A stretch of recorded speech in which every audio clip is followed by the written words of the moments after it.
Hey everyone, welcome to POPXP. And before the show starts, make sure to click that subscribe button and click the bell to get notifications when we go live and we upload awesome new content.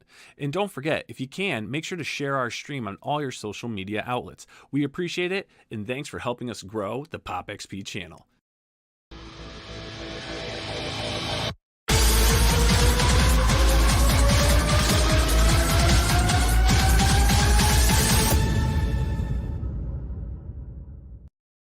Hey, what is going on YouTube? It's the brain of the mainframe here, Niall Scott with the POPXP, and joining me, and it's been a long time, is Mr. JC Vaughn. Hey Niall, how's it going, man? I'm doing good, man. Welcome back. Welcome back. We haven't had you on in a while. Yeah, I had this notion when I was at the Diamond Retailer Summit that I would be on a whole lot in November and December and January. And then I got COVID, and then I got really tired from COVID. I know. And it was, and I'm literally tired of talking about it, let alone being tired. But it was really disruptive. Yeah, but you're on the mend. And you know what's truthful? I've been fine. I've been symptom free for other than the fatigue for literally months now. It's just every once in a while, maybe it'll happen during the show. Somebody will flip a switch, and I'll be like, "Let's hope not." You know, because I can't do anything. It would be the sequel to Frozen Bald Guy. There we go. There we go. The notorious Frozen Bald Guy. But you got the memo tonight. It's a hat night. I did. And given my haircut, I have lots of hats to choose from. Our guest doesn't need a hat though, because he's got a head of hair I'm jealous of. You know, he does. You know, just lend us a little bit. That's all I'm asking. So while I've been away, it doesn't mean I haven't been watching. And I've caught a couple of things, and I was in the chat a couple of times, but I really got to say I enjoyed the review of the Frank Miller Presents material. I share your opinion that it is beautifully produced and really excellent, and it's a fun thing for comics that it exists. It is, and I have a couple more. I recorded a bunch of them because I'm an advanced reader and reviewer for them now, and I have 3 more videos I'm getting ready to pop up. But also, while doing that, Jim Valentino reached out to me, and I'm not sure if you know Jimmy Robinson. I'm a huge fan of him. Sure. He told me that he had a book coming out, Junk Rabbit #1, this cool dystopian, tale. I was like, yes, let me do that, And then I think he saw that, and then we were chatting, and it was like, oh, hey. Then he introduced me to everyone else, so now I have a bunch of their books in for Shadowline that I'm going to be doing the same thing with. That's really cool, and that's some very unformulaic content there. Yes. And lots of different approaches. And the great thing is, if you read a Shadowline book and you don't like it, try another one. It's going to be different. Yeah, they have a great variety of stuff. But I got to tell you, JC, I'm excited because right before we even went live, I got a text message, and only 2 other people besides yourself and our guest know, because they said it. But so next Wednesday, I have John Romita Jr. coming on. And this Wednesday, I was planning on working on my other big project that you know about. But then I just got word that Jim Starlin wants to come on. So now this Wednesday, we're going to have Jim Starlin on chatting, obviously, about his career, but also because we love crowdfunding and all the independent works, we're going to talk about his campaign as well. So I'm super pumped about that. That's phenomenal. But I'm really pumped about our guest tonight because this is cool. This is kind of a one-in-a-kind deal, and the way comics are, everything is so superhero focused that, back in the day, comics brought so many genres, from Westerns, your military books, your horror books, your superhero books, detective books, crime, everything, drama, even the one, Millie the Model or whatever you want to call it. There's some great stuff, but this creator is bringing a book back that hits a genre that I love. So without further ado, Mr. Jay-Z Vaughn, Tex, let's introduce our guest tonight. All right, that sounds great. I'd like to introduce Kurtis Fujita, who I had lots of friends in common with, lots of creators, particularly from Malibu, and he'll tell us a bit about how he got involved there at a very young age. But now he's doing his own book, Shadow Ghost, which Niall and I have both had the opportunity to review, and it is killer stuff. Yes. So without further ado, bring him on. Let's bring him in, Mr. Kurtis Fujita. Hello, hello. Hi, everybody. Welcome, Kurtis. Welcome to POPXP's crowdfunding comics. Thank you for having me. Nice to be here. Well, Kurtis, man, I really appreciate you coming on. Your campaign is doing great. You've reached your goal. You're at 104 backers right now. You have 8 days to go, but there's something we have to do. We have to learn about Kurtis, man. We need your origin story. How did you get into comics? You know, when did it start? When did you get bit by that bug? Sure. So, I mean, I probably started reading comics at like age 7, and kind of like with the Paul Smith run of X-Men. Oh, nice. Yeah, with Chris Claremont. So, yeah, and I just love that series. And so, yeah, started out with that, really got into it. And then, of course, the black and white indie boom happened. And so, yeah, and I love drawing. Wasn't necessarily the best at it, but that was kind of, I love the drawing part of comic books. And so when I was about 14, 15, hello. Yeah, so when I was 14 or 15, my father came to visit me. I was living in Los Angeles, suburb of Los Angeles called the Gore Hills. And my dad, who lives in Hawaii, came to visit me. And he had read about this company called Malibu Comics. Actually, at the time, it was Malibu Graphics. And they had just partnered with Image for Youngblood #1, Rob Liefeld's book. Mm-hmm. So it was that, exciting time, right, where everything was shifting. So my dad went ahead and he sent them just boxes of macadamia nut chocolates from Hawaii and sent it to Scott Rosenberg, the president of the company, just saying, please, my kid loves comic books. It's going to be his birthday. Could we have a tour? Because they were in Calabasas, which was actually, I'm sorry, they were in Westlake Village, which was close to where I lived.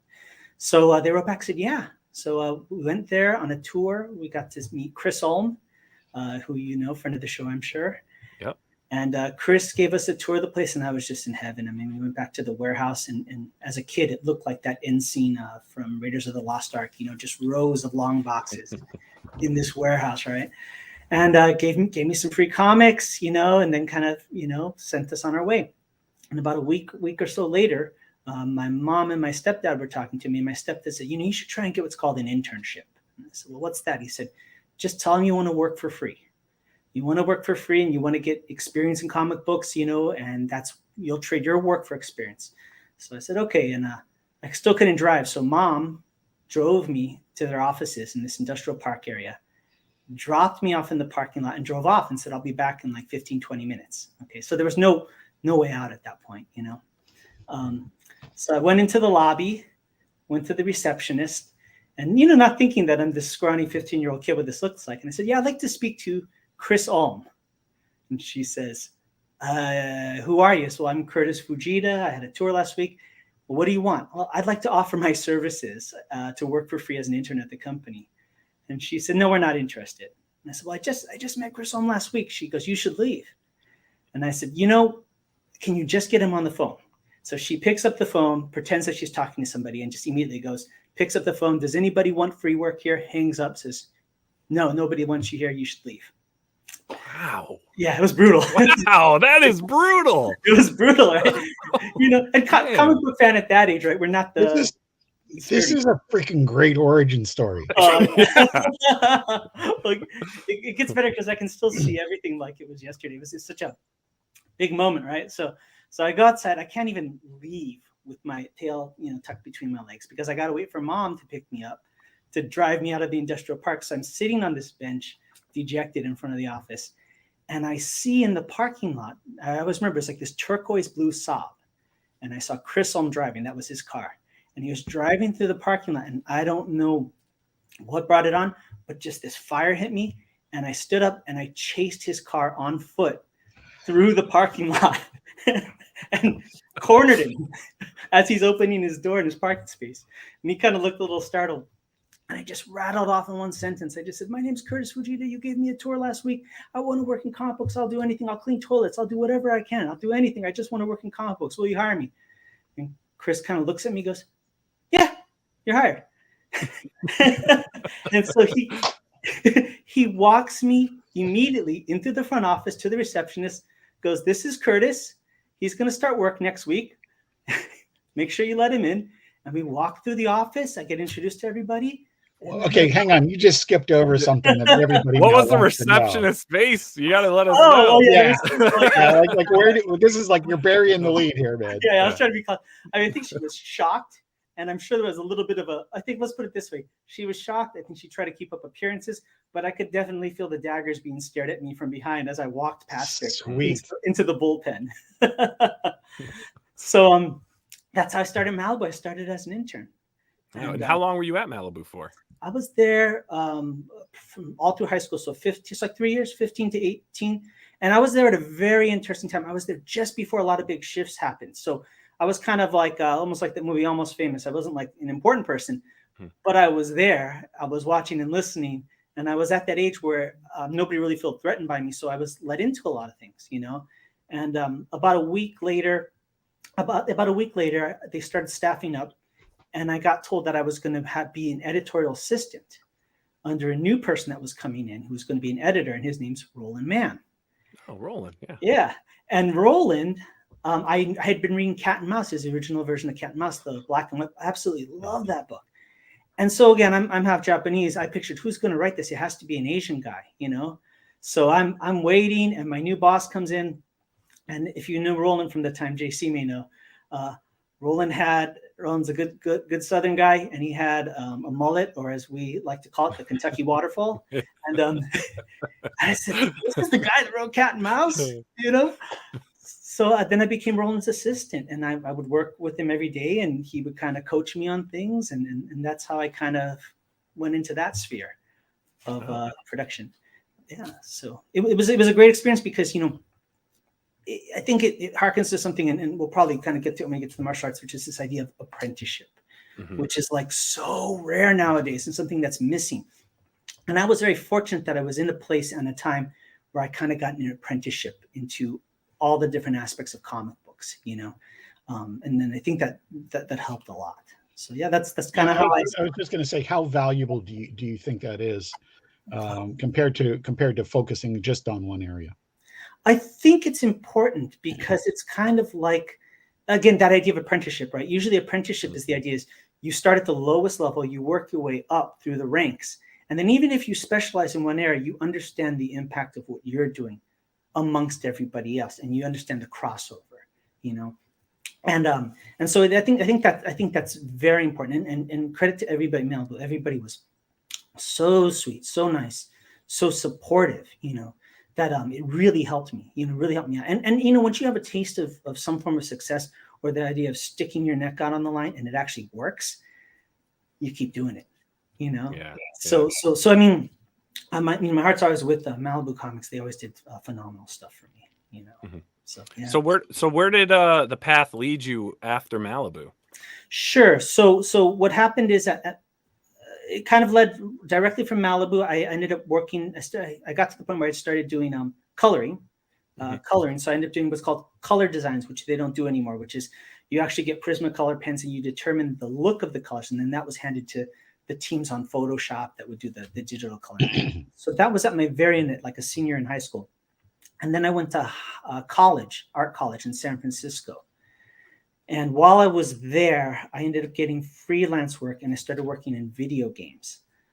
So I started doing character designs and concept art for some PlayStation 1 games. This was a while ago. Oh, very cool. Yeah. And for a company called THQ, they're kind of defunct now. But I did. So yeah, I know all about THQ. Yeah. So my first game was this game called Versus. It was like a fighting game. And so Versus was the first one I designed all the characters, and just had a blast doing that. And then went to art college, was doing that, and I was still doing freelance for THQ. And at one point, they would send me to Japan sometimes to do some stuff to Tokyo. Cool.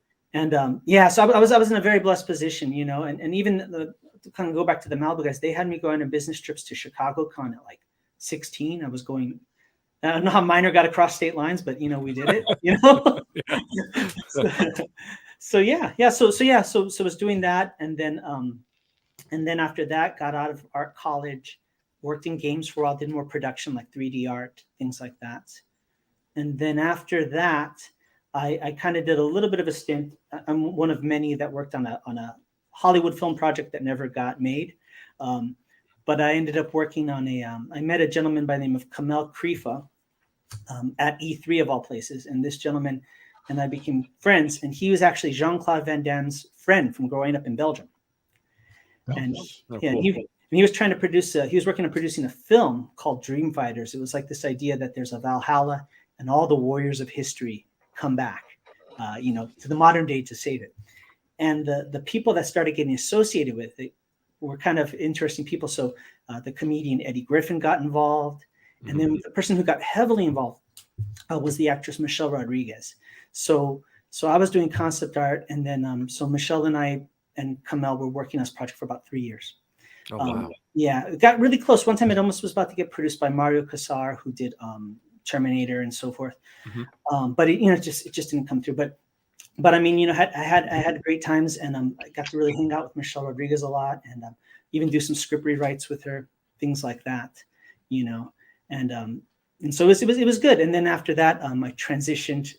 Throughout all this, I was studying martial arts, and then I transitioned into teaching martial arts. Was the next step of things. Nice. Now, getting into martial arts, was that something you were doing growing up and everything, or did this come into adulthood? They came at the kind of touched upon like my senior year in high school. I was never really coordinated. I was a complete klutz. And one of my friends, name's Tim DeVar, who I worked with at Malibu, he told me you should try and do martial arts. And I said, it's not for me.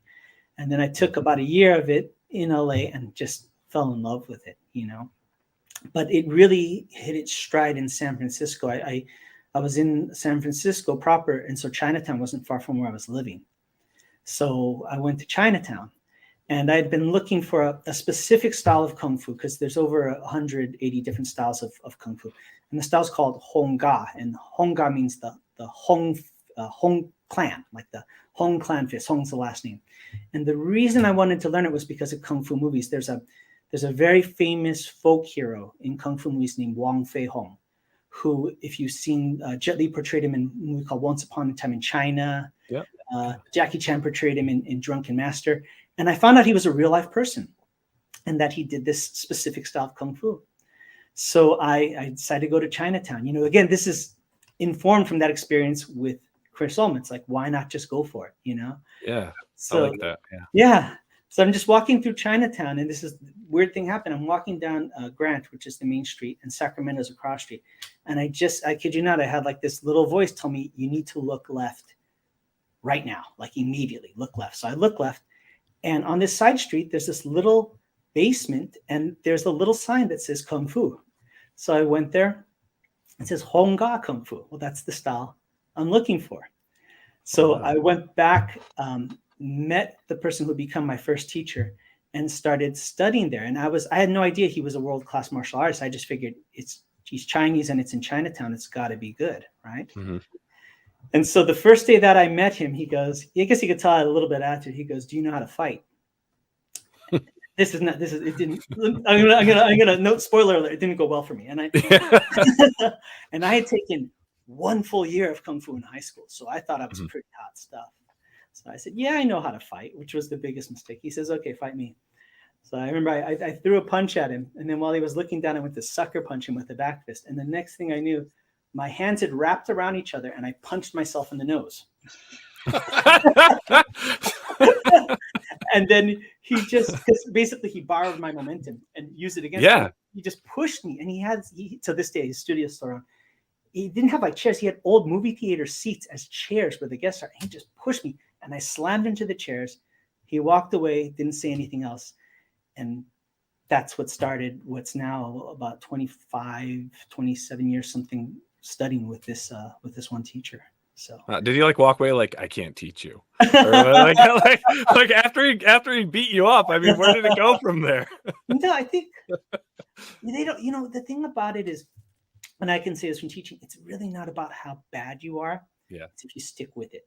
And the worst students are the most talented ones, usually. And the people that get something too soon, too fast, and it's too easy, they lose interest. It's always the people that have to fight for it that will see it through. Yeah. And I never understood that. And there would be times, there was one time where I got lazy and I didn't practice, and I came to the class and he just was lacing into me. I knew he was swearing. It was in Chinese, but I knew he was swearing. And I didn't know what the deal was because my other classmates didn't work that hard. And one of my classmates came up to me and said, you know why he's so upset at you? I said, no. He goes, he's got plans for you. right? Mhm. And so, now here we are. So that's big I, part. I know what you mean. There was one of my favorite times. Uh, my nephew was in Taekwondo, Mhm. and and he was sparring against a girl who had a, a good head and a half on him height wise. And first off, she was a girl, so at that same age, she was coordinated, Sure. Mhm. you know. And I think she had 4 belts on him, Mhm. and she just laid him out. Yeah. And when he got up, and he had the fire in his eyes, and it wasn't anger, Yeah. it was resolve. Mhm. And even at a young age, I think he and I have talked about this since he's 15 now. I think that's one of my all-time favorite moments with him because I could see it. Absolutely. Mhm. Yeah. Yeah. and No. and now he ended up losing to her because of early on, but it was dead even from that point on. Yeah. Yeah. And like they say, when you lose, don't lose the lesson, right? Yeah. And Yeah. it's like I used to have a problem keeping my hands up, right? So when your hands aren't up, you get hit. And so I remember, but when I started, I was very scared. I mean, I'm a comic book nerd through and through, and that wasn't the best thing in high school, at least for me. I don't know about everybody, but for me, it didn't work out so well. Yeah, Um, it may be different for some people now that we're so popular, right? but Yeah. that's alien to me. No, definitely. We were like patient zero, and so it's like I used to get scared and I panic and I go into a rage, right? And it's getting over that fear. And I remember I was surprised the one time that one of the big times my teacher was proud of me is I got paired up with somebody and I was sparring them, and it was somebody junior to me, and you could just see his eyes switch. He got scared, so he had that psychotic look, and he was beating. He wasn't scaring me, but I had bad habits, so he was punching me in the face, but I didn't lose my temper.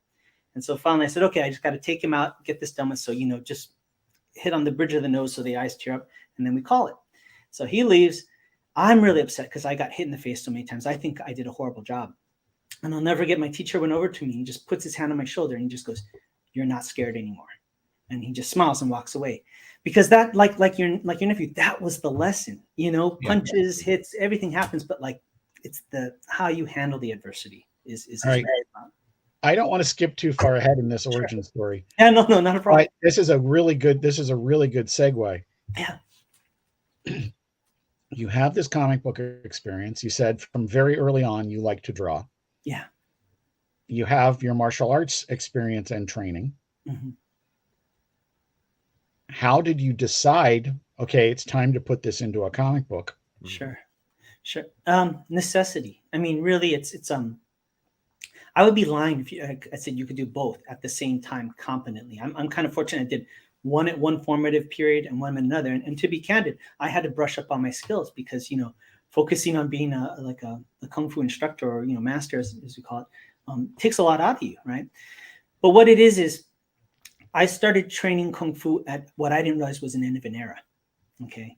Mhm. And I think maybe some of us in comic books can see that too, because the interest of people that came after me with internet, with, digital, social media, all those things change. And it's not just here in the States. I've heard about it in Hong Kong and in other places.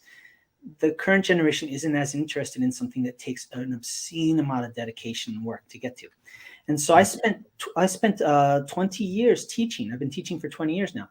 And I have this system of martial arts that's very in-depth, that's not really commercial, that's hard to pass on. And I'm in my mid 40s now, right? So if I'm lucky, I'm hitting that halfway point. So I want to pass this on, but I'm having a hard time finding enough people that are interested in this art form. They'd rather do MMA or another art where sometimes it's, well, what can I learn the fastest? This isn't about learning fast, it's about learning right. So the realization is I'm waiting for a movie to come out that's going to inspire others like Once Upon a Time in China inspired me. And it just hasn't been happening. I'm waiting for a comic book that does, I mean, I was looking forward to Shang-Chi, and I was, it's going to be called Master of Kung Fu. And they don't even use the word Kung Fu once in the movie. No. And they just kind of jumped the hurdle. And the biggest thing for me about Kung Fu is to understand the delayed gratification, right? We say in Kung Fu, you have to eat bitter to taste sweet. You have to go through the hard times, right? And I love comic books, but one of the things about comic books sometimes, not always, Batman is different, but like it's usually instant gratification. You bitten by the radioactive spider, alien birthright. The power comes, right? So with Kung Fu, there's amazing things we can do, but it takes a long time. It's earned. So I decided, okay, if nobody's going to do it, I'll craft that story myself. And this is kind of like, I won't say the final push, but this is like, after this, I don't know how much more I have to put out there, but I'm going to leverage everything I have, including this whole art background, to try and kind of preach the gospel, as it were, and hopefully bring other people into the fold. So that's how it started. Now, were you getting... Sorry, go ahead. Sorry. Were you getting like the longing though? Like, did you miss working on the comic books? I did and I didn't. I think I got pretty burnt out because I worked in video games, and video games is rough. I mean, I'm sure you've heard it if you've had experience. It can be absolutely brutal. And the transition for me, what happened is this, and I'd explained to my parents, I had gotten offered a job at EA, which I always wanted to work at, for a pretty healthy sum of money. That was the last job I got offered. And I was teaching at a community center for $300 every 3 months. That's all the money I had. I had to move back in with my parents. I was teaching Kung Fu. And EA comes to me. It's like the girl from high school that you always wanted to date, and she finally comes back, right? Yeah. So my parents are so supportive. They're like, well, you decide what's right, but they are willing to pay you a lot of money over here, and you are at home with us. But you do what's right. And I told EA, I said, I can't do it. I said, I'm not interested. And they thought I was playing hard to get, they come back with more money, right? So once I turned them down, I go, that's it. It's over. I'm out of the industry. So I had to have the heart to heart with my parents and explain to them. I said, those things, when I used to draw, it was escapism. I would draw people jumping and kicking and with special weaponry and doing all this. I can do that now. I don't need to live in the fantasy. I can do that in the real world. So there's something more enticing to that. And that's where the call happened, But what brought me back is the idea of none of this belongs to us, right? In the world, right? And in martial arts, it's one thing. And the idea of power, especially martial arts, when you do martial arts, you get empowered. And people think that they fall into this false sense of confidence, and they think that they are the power, right? And that's when they get injured or bad things happen. Power in martial arts, but in everything, is something that you are a conduit for, right? I'm a conduit for the forces of all these different things, of gravity, of leverage, all these things, but it's not me. And the same thing with anything that's given to us, comic books, art, like they say, we stand on the shoulders of giants, right? So what brought it full circle is, well, this doesn't belong to me. I'm having a really hard time getting all this to somebody else because I'm going to be gone one day. How am I going to do this? I have this tool set that they can experience it before they experience it. And so that's where the comic books kind of came back together, That's really cool. Now, we were talking a little bit before the show that while we had a bunch of great friends and contacts in common, yes. The first time we met was the 25th anniversary of the Ultraverse panel at Comic-Con in San Diego. Yeah. Were you already in the process of getting back into comics at that point a few years ago, or was that following that? Yeah, that was the start. The decision is, and I can say it now that my campaign's funded, I can pull back the curtain. I said I can't just pop up at the last minute and say hi to everybody. I got to start becoming part of the community again. I got to start getting the lay of the land and all that. So I started going back to Comic-Con to kind of reacquaint myself with everybody and just the industry in general. Oh, Bobs. Hey, Bobs. Bobs Van Zandt. Great guy. Yeah. So that was, it was probably about that time was when we met, was when I was kind of starting to make inroads again, or do my best. Yeah. Awesome. But hang on, guys. We're getting, StreamYard's having a weird feed thing here. Hold on.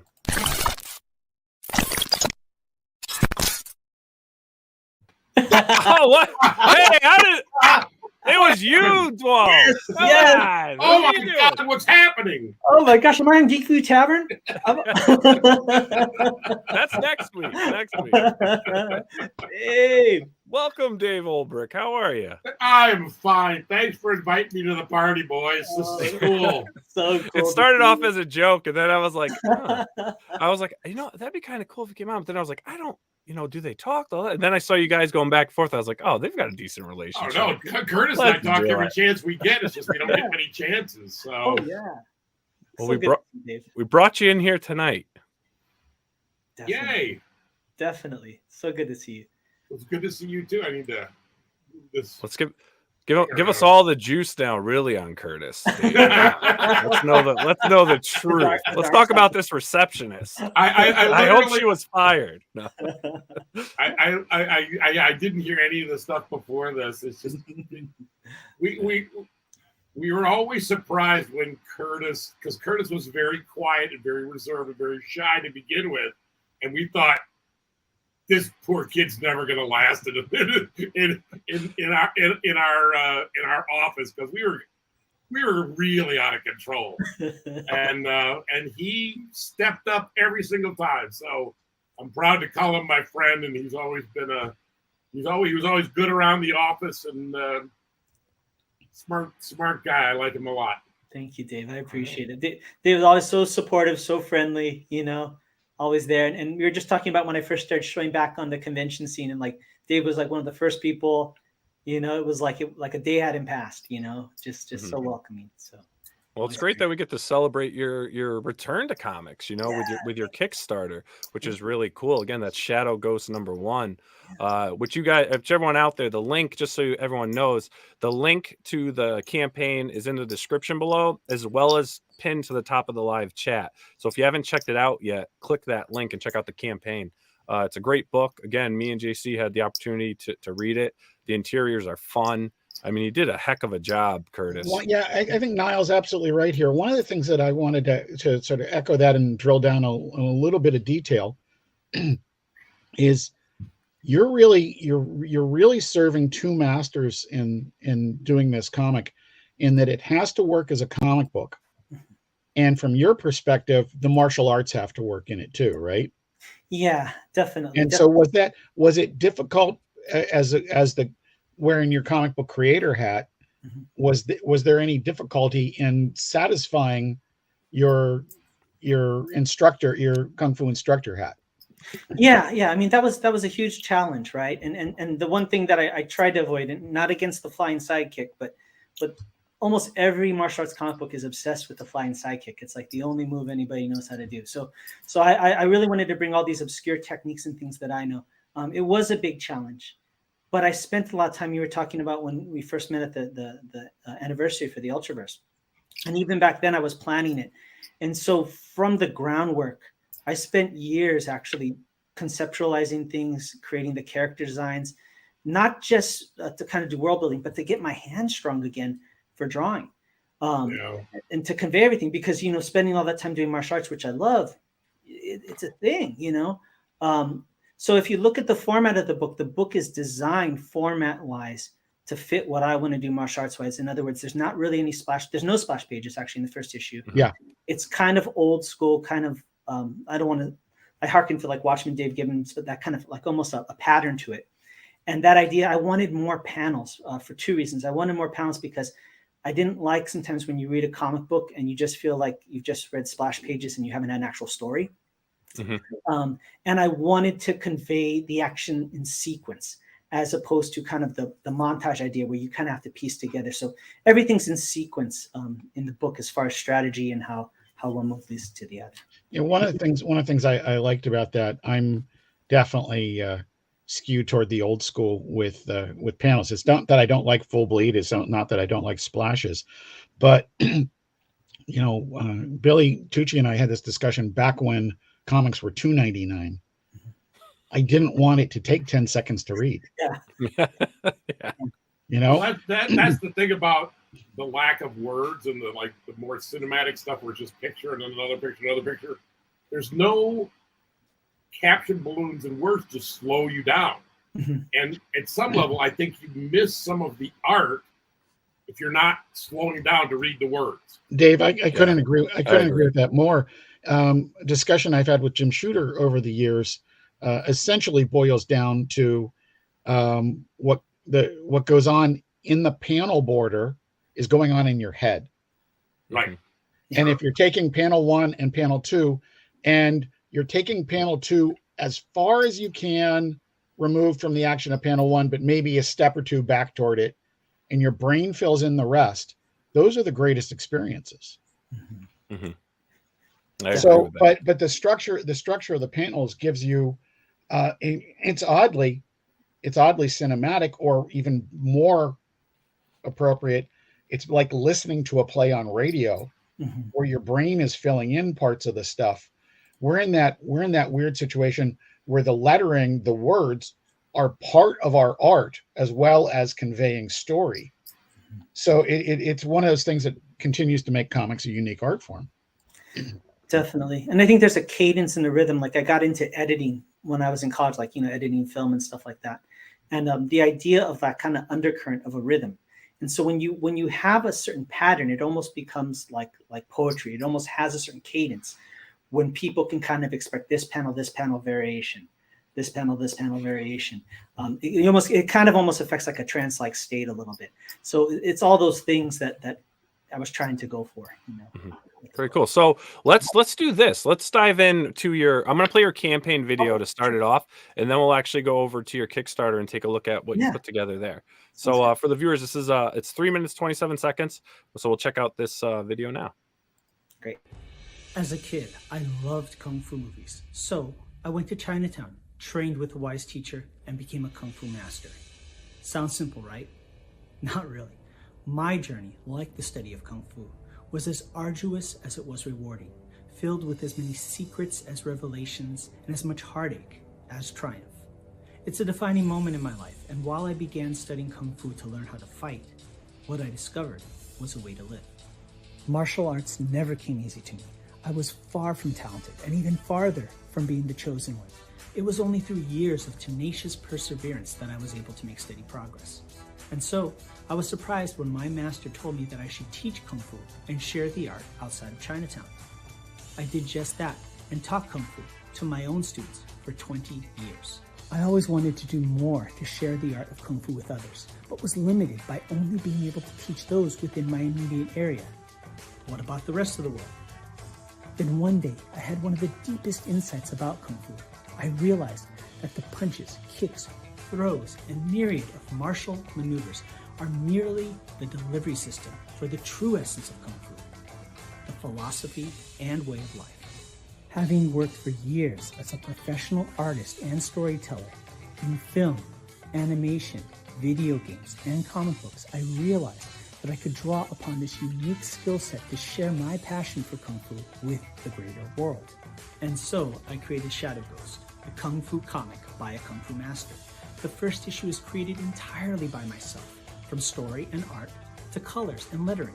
Every panel is filled with unprecedented accuracy in its depiction of Kung Fu by a comic book creator who knows from first-hand experience what it means to be a Kung Fu master.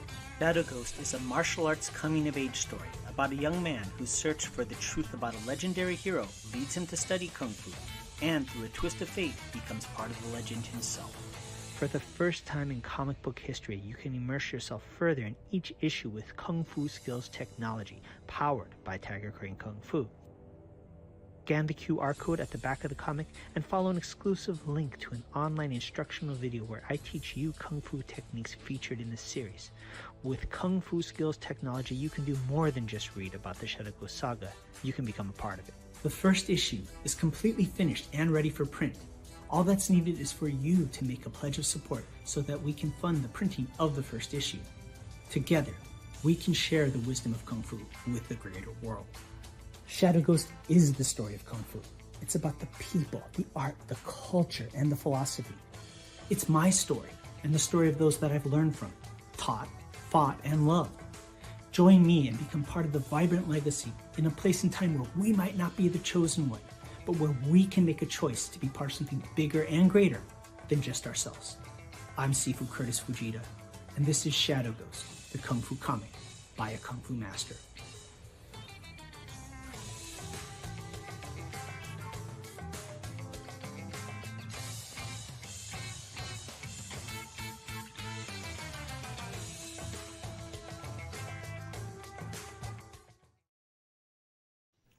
Tom Mason, dudes. Tom.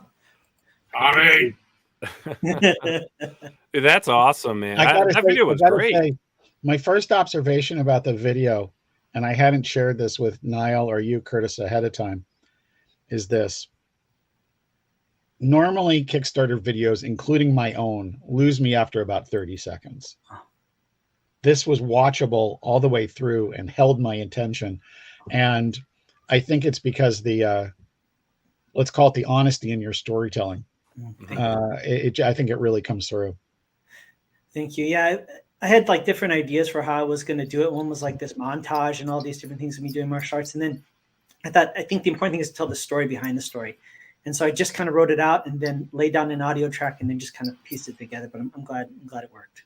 I like it's an awfully good script, Curtis. You should be very proud. Thank you very much, Dave. Appreciate it.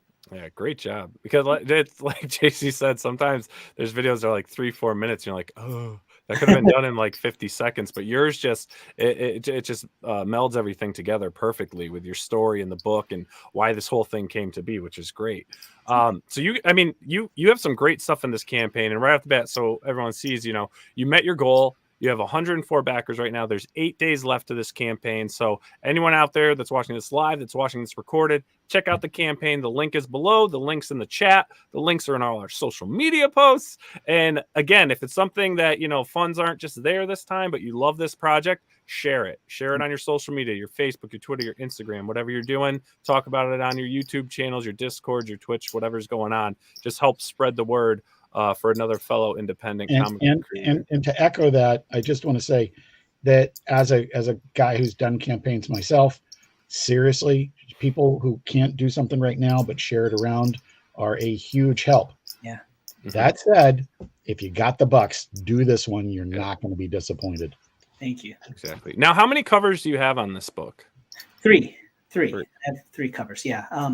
One by Stephen Butler and Dean Zachary, and then the other by myself. Yeah. All right, cool. So I'll pop them up because I got some here. Sure. So this one here is? That's Dean Zachary with Tommy Flormonte, and also the colors are by my buddy Tim DeVar, and all 3 of them were Malibu Ultra First people at one time or another. So it's in fact that Dean worked on the revival of Cat and Mouse too. You mentioned earlier Cat and Mouse. Yeah, and Dean and Tommy worked on Nightman. So when I found out that I could get both of them to do this, it was like, nice. Okay. Good stuff. I just binged that series again. Oh yeah. I don't know if you guys watched the series, but I just binged it again. Not like recently. Oh really? Spoiler, I may be doing a new series about like the sci-fi shows from the 70s, 80s, and 90s. And I went on this. If anyone knows me, I'm like a huge like my ADHD, I hyper focus. So right now my hyper focus is in this. So I spent weekends sourcing. It was probably like 80 different series, making sure I had every episode. And I'm reaching out to people like, are you into this? You want to do this? It may be fun. If you're going to do that, Dean Devlin's got a new series called The Ark, which as far as I can tell is entirely the Star Lost. Yeah. Based on the old Harlan Ellison, not Harlan Ellison series. But at any rate, this one is the which cover is this? That's Stephen Butler and Tommy.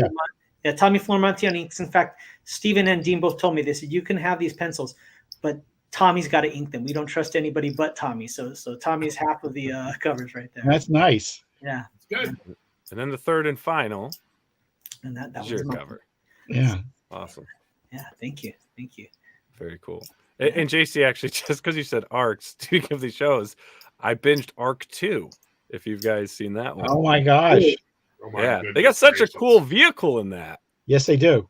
Yeah. Which was also recycled for Space Academy. I sadly remember all of that. It's all new to me, JC. It's all new to me. I'm like a kid in a candy store. So these covers look great, man. Thank you.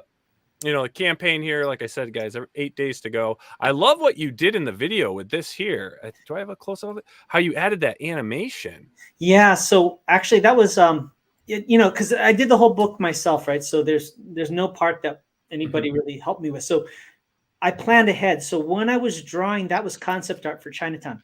I drew it so that would be concept art, but also the shape of the first panel. And then I knew I wanted to do that in the trailer, so I drew it on separate layers. So it was kind of like maximizing Yeah. as much as I could out of it. And the Phenomenal. person who helped me with some of that animation is he's actually supervising producer on the new Gremlins animated series at Warner Brothers. His name's Michael Chang, and he's a friend. He pitched in and helped me out with that. So, Nice. yeah, Awesome. Having great. talented friends is really cool. totally. And then, It is you know, really we were cool. It's the best. Yeah. and talking about, you know, we talked earlier about kind of the panel work and everything. And I really do, when I read through this book, I liked your panel flow on how you did everything, because it really captured, you know, the essence, especially when you started getting to the action, right? And even though, you know, the overlapping and stuff, I mean everything just worked very well. And I think the pages you put on the campaign themselves, they really represent you know, this book well, especially being able to have the preview of it. Thank you. Thank you. So here's some sample pages we're scrolling through right now. Definitely. And some of the kind of character design stuff that I like because of my background is like the guy in green is doing the snake style of Kung Fu. But what you'll notice is his soul patch is like a forked tongue, like a snake. And then he's wearing this long green flowing thing that kind of makes his body slender like a snake. And all the accents are ribbed like the belly of a snake. So those kind of little details. Yeah. So while I'm just showing some of these panels, I know the video kind of goes into things, but let's talk about the book. Let's talk about the story. I mean, what are the backers going to be getting once this book is in hand? Sure. So it's essentially, of course, it's a martial arts story. It's a coming of age story, and it's also a little bit of a mystery too. So I was talking to a friend in animation, and he was kind of expressing interest in maybe pitching it to series. And so he wanted a tagline. So what he came up was, it was Cobra Kai meets Batman was his tagline essentially, and a lot of kind of drama. A kung fu school, most people don't know, as a kung fu school is based on a family structure as opposed to a belt structure. I don't have a belt. You know, that's something that other arts do. So in a kung fu school, the teacher is considered the parent, and all the classmates are siblings, and every family is dysfunctional. So you can kind of do the math as far as those dynamics in the book. Yeah. Very nice. And now, for the viewers out there, I mean, where are we going with this in this story? Like, you know, what are the conflicts? Who are the villains? Sure. So if we're talking about the main kind of baddie, it's a martial arts master named Kingston Yam. He's a master of a style called the Red Heron Fist, and he comes to Chinatown to make a name for himself and kind of attack all the other martial arts schools. And it sounds kind of antiquated, but that happens. I was actually in San Francisco Chinatown when a guy came from China and literally started coming to everybody's schools and beating up the teachers. So it's part of that culture to that kind of martial arts. So it's a real thing. So that's one of the main conflicts. And then there's a lot of family conflict. The teacher has a son. Him and the son have a strained relationship. And the main character, Kit, of course, is fond of the teacher. The teacher's fond of him. So they have a surrogate father-son relationship. And there's that kind of issue. And the thing that I found with a lot of people who are really good at martial arts at a high level, and I think it's true of anything, the sacrifices are made not just by them, but by their family members. It's kind of like, you know, if you've ever been somebody that's very talented or, you know, into something, it's hard to explain that to somebody when you get in a relationship with them, that they can understand that you have this other part of you that you're dedicated with. And so there's also a little bit of that dynamic too to the story. Yeah, that works out well with an analogy of those of us that are sad enough to work in comics. Yeah, exactly. Now in the video that goes on with that. Yeah. In the video, you had a really cool feature. You kind of brought some tech into this book. Yeah. So let's talk about this kung fu skills and, you know, the whole QR code thing. Sure. So it's actually kind of inspired by my own school. When COVID hit, I ended up having to close my school down, and I switched to online classes. So I became very familiar with teaching online classes and also using my comic book and storyboard background to get camera angles and things like that. So the Kung Fu skills thing is, when you scan the book, I'll teach you a technique of Kung Fu via a video on my school's website related to the book. And what's really cool about that storytelling wise is you will become the hero along with the character. In other words, as the character is learning these techniques and building up their skills, so will you. And with each issue, you and the character together will grow as a martial artist. And so it's just that extra layer of kind of engagement that I'm trying to go for with the book. That's really That's cool. cool. I like that. That is really neat. You should jot that one down for your next book, JC, so you can teach people like how to, teach suck people blood how like to use a Tommy vampires, and gun. and how, how Vampire, to stake a be vampire. Tommy gun wielding vampire. Yeah. Yeah, There you go. I think that's good. One of the things that I think is cool, Curtis. I'd known you were a backer of many different campaigns, including some of mine. But this is your first one that you've created, and now you're already successful with it. Oh, thank you. Yeah, I mean, I've been kind of trying to pay attention, and for a while I was working with Silverline. I was actually the creative director there, so kind of having that, being able to kind of see how campaigns run over and over again really helped, and to kind of have my term at that is really satisfying.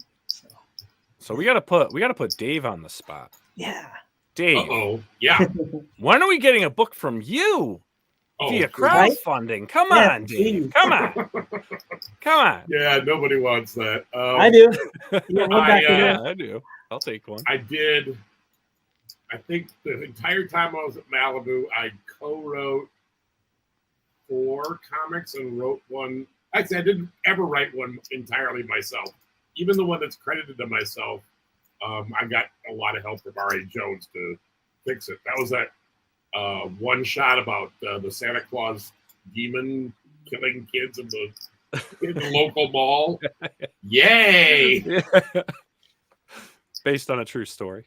Oh, I mean, I came up with this concept for this dumb one shot, and we were 9. It was just past Christmas. Like, we can get it ready for next Christmas. And great, beautiful. And it's. Yeah, I mean, I guess I could ruin it for everybody because the thing's 30 years old or whatever. But the idea was spoiler alert. Spoiler alert. The idea is that every Christmas Santa can't go on his rounds until he puts the goodness evil back into balance. So there's always right before the holiday season, a anti-Santa raises up from the dead and goes on a killing spree, and Santa's got to take out this anti-Santa before he can go on his rounds. So I like it. I'll tell you what, with some of the movies that have come out in the past couple of years, that may fly. That may really fly now. Well, I don't know about if anybody saw Violent Night, but it was hysterical and it was really great. Fun. That was great. That was a great movie. I really enjoyed that. Well, Dave, I got to say, though, I remember specifically in the only X-Mutants book that I remember the title of the story, you did one called Soulmates, I remember. One of the X-Mutants.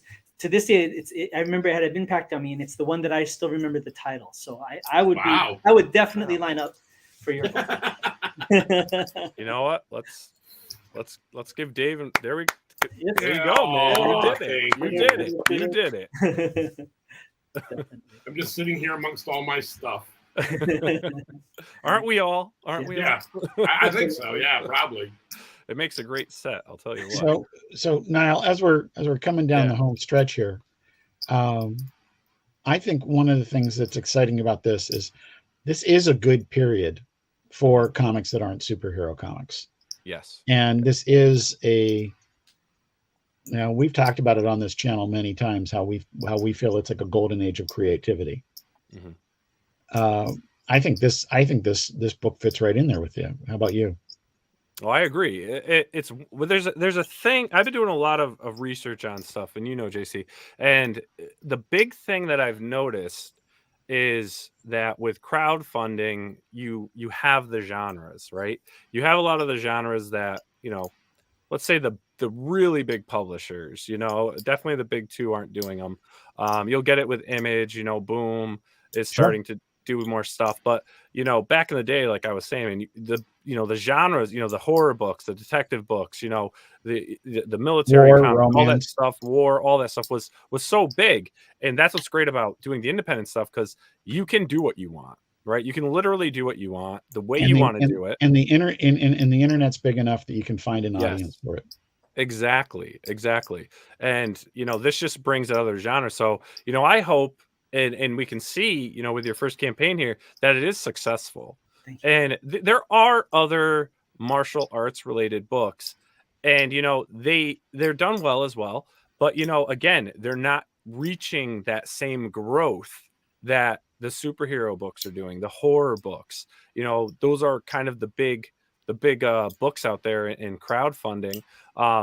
But I'd like to see that pick up. I'd like to see other genres pick up. So by you doing a book like this, I hope it's going to inspire other creators that have same interests, you know, whether actually performing it and putting their story out there or just fans of it that may want to do their own book, to actually get out there and do it, because they're going to see more creators, you know, developing books on within this genre, which I think is fun, because who doesn't love martial arts? I mean, it always inspires you, right? I mean, even, you know, Cobra Kai, I mean, yeah, it's, you know, it's very nostalgic for most of us because of what we grew up with, but at the same time, it's like inspiring because martial arts has this positivity to it, you know, and discipline. And, you know, I actually got my kids into it very young. They're 4 years old, and they're in, theirs is called, they call it ninja school, but, you know, they will then pick where they're going to go from there.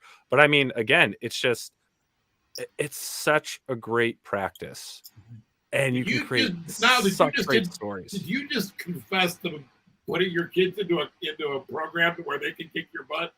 Yes, that seems ill-advised. I have twins. I have twins. Well, you're already doomed then, but I'm just saying. I love practicing with them though, because they'll be doing stuff and I'll be like, set position, and they stop and they stand up, you know. Oh, that's awesome. And they're funny, man. You know, when they get out of line, I'm like, set position, you know, and then they get right into it. And, you know, and then, you know, Carter just instantly goes into push kick, you know, and it's funny, you know, because they only taught them. A lot of it is more discipline stuff that they do at that age. But, you know, they do some punching and the kicking, you know, kicking and stuff, which is fun. But no, it's cool, man.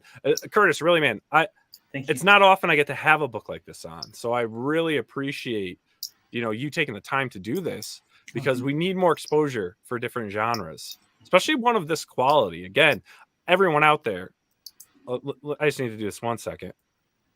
I have read the book. It's great. It is awesome. It's fun. You'll feel inspired. It actually makes you kind of want to go out and do it yourself.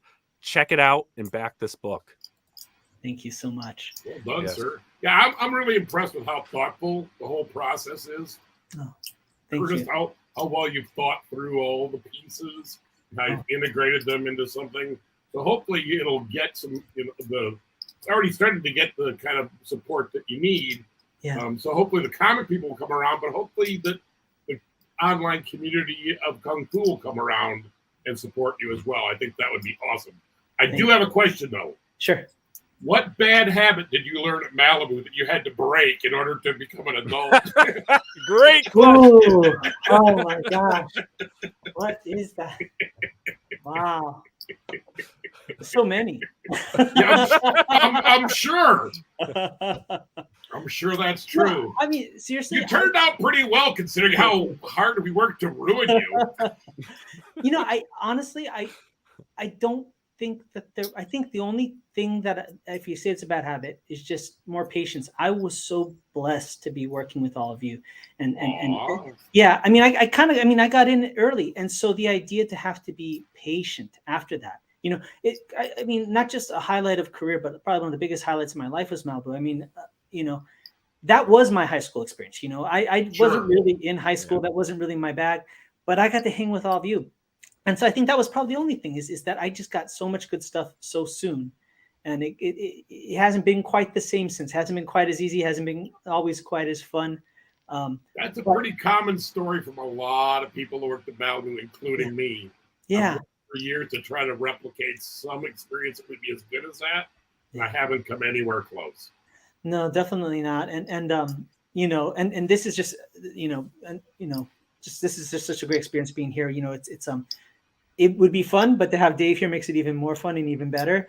And that's really special. And JC, and now, I mean, and I've been watching your show since it started, and you know, JC, I appreciate that. Thank you. Yeah, so it's like, you know, it's pretty awesome. I feel like I already won. So, you know, there it is. Yeah. Well, I know I speak for Tom and Chris when I tell you that we are so proud of you, pal. Oh, thank you so much. So right in the feels. So we'll see you soon. Are you gonna be at WonderCon? Yeah, I plan on going. All right, I'll see you there. Cool. That's great. Yeah, definitely. Now, and speaking of that, though, Curtis, now that you have this book out, I mean, are you going to hit the convention scene a bit and promote this? Yeah, I haven't. I hate to admit it, but I want to, but I haven't really thought that far ahead. I've just been so eye on the prize with this thing that all I can think about is the next 8 days, and then I can start answering other questions. But yeah, I would love to, and I definitely plan on being back on the convention and seeing everybody. Now with this book, because the way it's written and everything, I mean, you can do a one and done on it. Now, where are you going to go with this? Do you want to make this an ongoing series? You want to try to do like one a year? Do you have plans now for your independent comic career? Yeah, so I have gone ahead and I've actually plotted out essentially 2 miniseries. So this is the first issue of the first miniseries, and then the next one. I might even divide those into 3 miniseries. Same issues, maybe anywhere from 8 to 12 issues. So that's kind of the game plan. But I have it all figured out, and so there's a lot of things even in this first issue that will tie to the actual end of the series. It's kind of the idea. So that's the game plan. Looking for more collaborators, because I really did have to do this completely on my own, part by choice, part by necessity. So hopefully things will move a little faster on the next one if I can find like-minded people. Well, definitely want you to come back on. Oh, thank you. When you're doing that, but sign me up for them now. Oh, thank you so much. And the more you do like these shows, because this is like this whole thing, we started 4 years ago. I think we were one of the channels that I think was more pivotal in doing it, with really trying to promote the crowdfunding and all that stuff. And it has developed, I can say, in the 4 years I've been doing it, to a really tight community. Like once you start getting in, once you start doing shows, everyone starts following each other. They start collaborating. Next week, all of a sudden, 2 people are now working on something together. So the networking is really great in the independent community. Definitely, and I really appreciate it. Actually, if I can take a minute, I'm right now. I have a friend that we're actually doing our own kind of live stream. We kind of do it like in bits and pieces, like in a season we'll do 10 episodes. But we brought it back because we both have our campaigns right now. So my friend's name is Patrick Lugo. He has his campaign called the Tiger's Tail. It's another Kung Fu campaign. And our program is called the Comics Fu Show, where we basically meet people who do martial arts and comic books. That's our shtick. So it's pretty fun. But we're gonna have an episode with David Quinn this week, and we're also gonna. Oh my God! Say so much eyes to Quinn. I love that guy. I haven't seen David Quinn in 30 years, and I just think the world of him. I was a little scared of him, to be honest, because never be scared of Quinn at first. But he was super nice. So yeah, we're gonna air that episode, and then we actually just looks like we're gonna get Jeff Darrow this week too. So sweet. Wow, that's nice. That's a big get. Good for you. Yeah, it's gonna be Paris time, so you're gonna see me. My hair's gonna be in rollers, and I'll have rollers with the cap on it. I would start a campaign just to send out pictures of yourself in rollers, for goodness sake. I think there's money in that. I think that's our next stretch goal. There you go. See, now you're thinking. Good idea. Comics. David Quinn is a super nice guy. Yeah, he is great. Sure. Yeah, Quinn's wonderful, man. Awesome. I like him very much. Yeah. Well, Kurtis, man, thanks so much for showing that campaign. I mean, and everyone out there, please check out the campaign. Like I've said a couple times tonight, links below in the description, links in the live chat. We've been sharing it around. We'll continue periodically sharing out the campaign on all of our social media outlets. So hopefully, you can break break over 6K on this. I think that would be awesome. Thank you. Thank you so much, everybody. It was great. Yeah. Really and before we go, though, we got a couple things here. JC Vaughn gave us a couple cool things here to take a look at. A couple new covers, maybe. I love that. Ooh, nice. Yeah, I given how nicely everyone responded to Al Capone Vampire #1. I should have been out with this in the fall. COVID decided otherwise. Even when I got over it, I couldn't have fulfilled. It was just mind-boggling. Now you just go to company.com. and I think we've got a good group for it right here. Yeah. And this one obviously is inspired by the one sheet for Untouchables. Right, sure. And I'm real happy with it. And what I wanted to do once we experienced the delay, I decided that we were going to wait until for number 2 until I was most of the way done with number 3, and we're about at the halfway point. So I'm about to pull the trigger on that. This is another cover for number 2 by my pal James Nelms, who's aside from unfortunately drawing my first published comic strip in the college newspaper. Did you model for that? Yes, no, I did not. Okay, check it.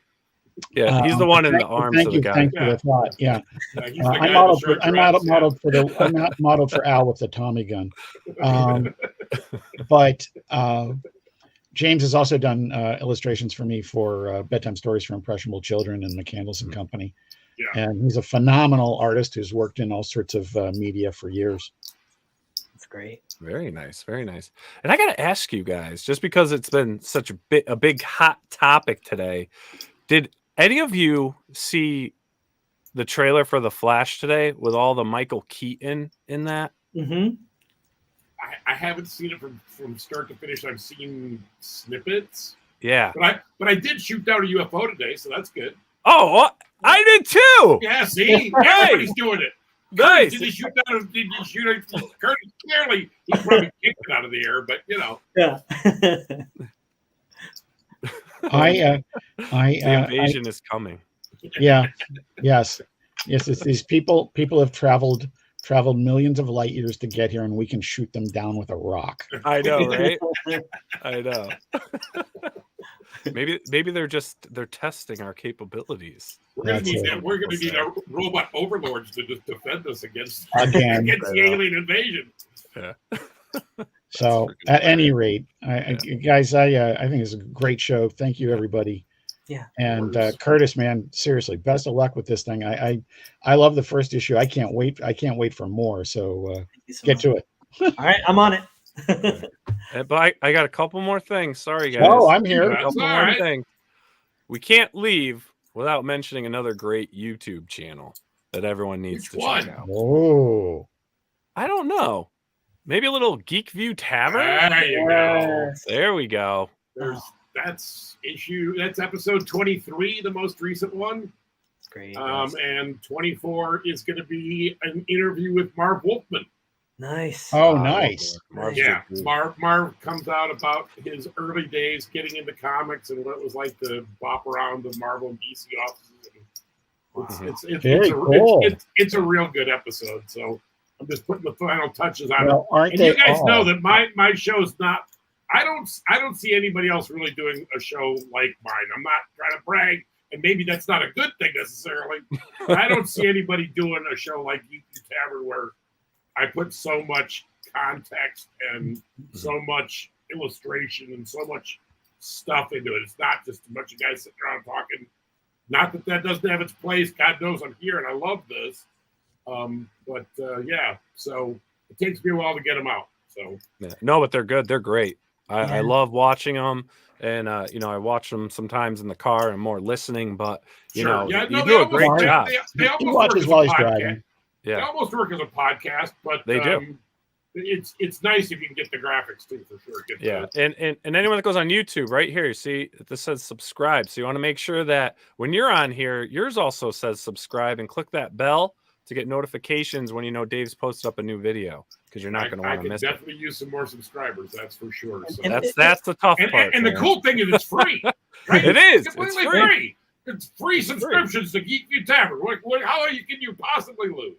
And if I can add something, there was no greater joy of working at Malibu than hearing you, Chris, and Tom rattle and talk and all that stuff. So if you're a fan of Marvel, a fan of Ultraverse and Malibu, and you want to know what it was like kind of being in the bullpen, hearing them talk and riff off of each other, you got to listen to this, because I listen. It's a great show as it is, but I listen to it just for that alone, just to hear you guys bounce off each other. It's great. Yeah. Great. It is awesome. I really recommend everyone check it out. Dave does a great job. Like I said, his production's great, and that's why, they come out. It's almost like once a month, right? It's about once a month. About once a month. Yeah. Yeah. I think I've done 23 of them in 26 months or something like that. Yeah.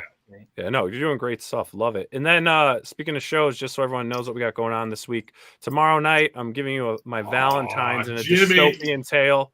We got Jimmy Robinson on. He's got a new series premiering through Shadowline. That's Jim Valentino's publishing company. Junk Rabbit. We're going to be diving in to that tomorrow night. Another great creator I was able to do an advanced read on, which is he did such an awesome take on his dystopian future. So check that out. And then, as you all know, I found out before the show, we went live tonight. I actually have Jim Starlin coming on Wednesday. So we're going to chat with him. Hopefully, I don't know what time he's available. Hopefully it works. Maybe it won't happen. Who knows? That just popped into my head. But that's great. But then on Thursday, as some of you may or may not know, I produce the Steven Siminos' Boom Show here on the POPXP. So we're going to be live with Roy Thomas at 9 p.m. We're going to dive into Roy's top 10 greatest comic book costumes. I think some of them will surprise you. But as we always do with Roy, we're doing a live giveaway. So what you're going to do is while we're live in the chat, you're going to type in hashtag Hulk181, which will throw you into the raffle. And at, about 3/4 into the hour or so, we'll do the giveaway. And you're going to be getting a signed Hulk 181 print that's exclusive by Roy, which you can only get at conventions. This actually hasn't released yet. So you'll be one of the first to get it. And he will sign it live to you on the air. So hopefully you're viewing that. So that should be a fun show. Nice. And that's all I got, gentlemen. That's all I have. Well, so that seems like enough to me, just saying. That's just for this week. Yeah, right. Yeah. There's a lot more. You're a busy boy now. My goodness. You can't stop. You know what I mean, No. Dave? Just one of these days I'm gonna make it big. I'm gonna fight it, man. I'm fighting it. One of these days. They say you can't stop. Dave's tried. Yeah. No, you can't. You can't stop. Never give up. It's fun though. I enjoy this. I enjoy doing this. I really just like talking with everyone. I have a great network now. I posted about it the other day. I was just like, holy cow. Like the personal friends I have are guys that were creating the books that I was growing up and reading. And now if I'm bored, I can call up on the cell phone and we'll BS for an hour. It's cool. It's the greatest part about our industry is it is absurdly egalitarian.